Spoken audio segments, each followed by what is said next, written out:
Lovely digital recording studio Bahraich. मुस्कुराती है नजर, दिल धड़क के रोता है। अरविंद कुमार और चोट जब लगती है दर्द बड़ा होता है।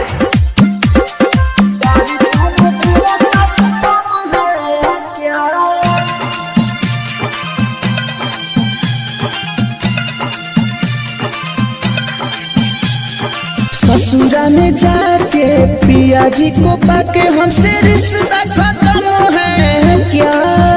हमसे रिश्ता खत्म है क्या? ससुरा में जाके पिया जी को पाके हमसे रिश्ता खत्म है क्या? पति हुए परमेश्वर तो यार कोनो देवता से कम है क्या?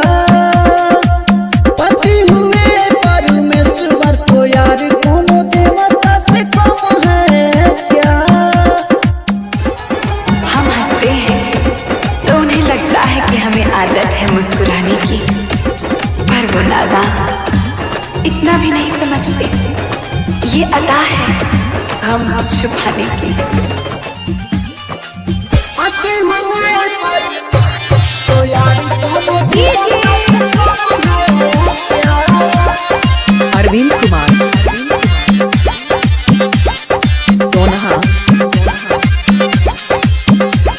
प्रिया कसम सब तोड़ दिहलू, पावते हसबैंड हमके छोड़ दिहलू। सब धन दिलू खर्चा कराई हो, देवा में सब दाना लवटाई हो। प्रिया कसम सब तोड़ दिहलू, पावते हसबैंड हमके छोड़ दिहलू।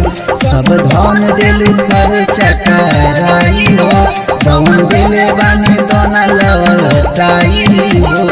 कोरोना तुम्हें से पहले के जैसे नया अब तेरा मन है क्या? पति हुए परमेश्वर तो यार कोनो देवता से कम है क्या? पति हुए परमेश्वर तो यार कोनो देवता से कम है क्या?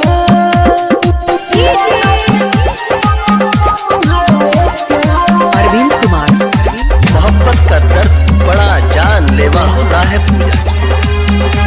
मैंने तो तुम्हें माफ किया, मगर दोबारा कभी इंसान का जन्म मिले तो मोहब्बत जरा सोच समझ कर कीजिएगा।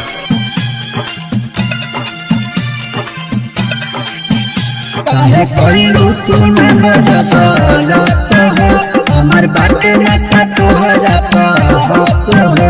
कभी पटल से कइलू तू धोखा हो, देत बारू पर मोदी जी के लोका हो। काहे कइलू तूने बदलत हो, हमर बात न का तोहरा कहत हो।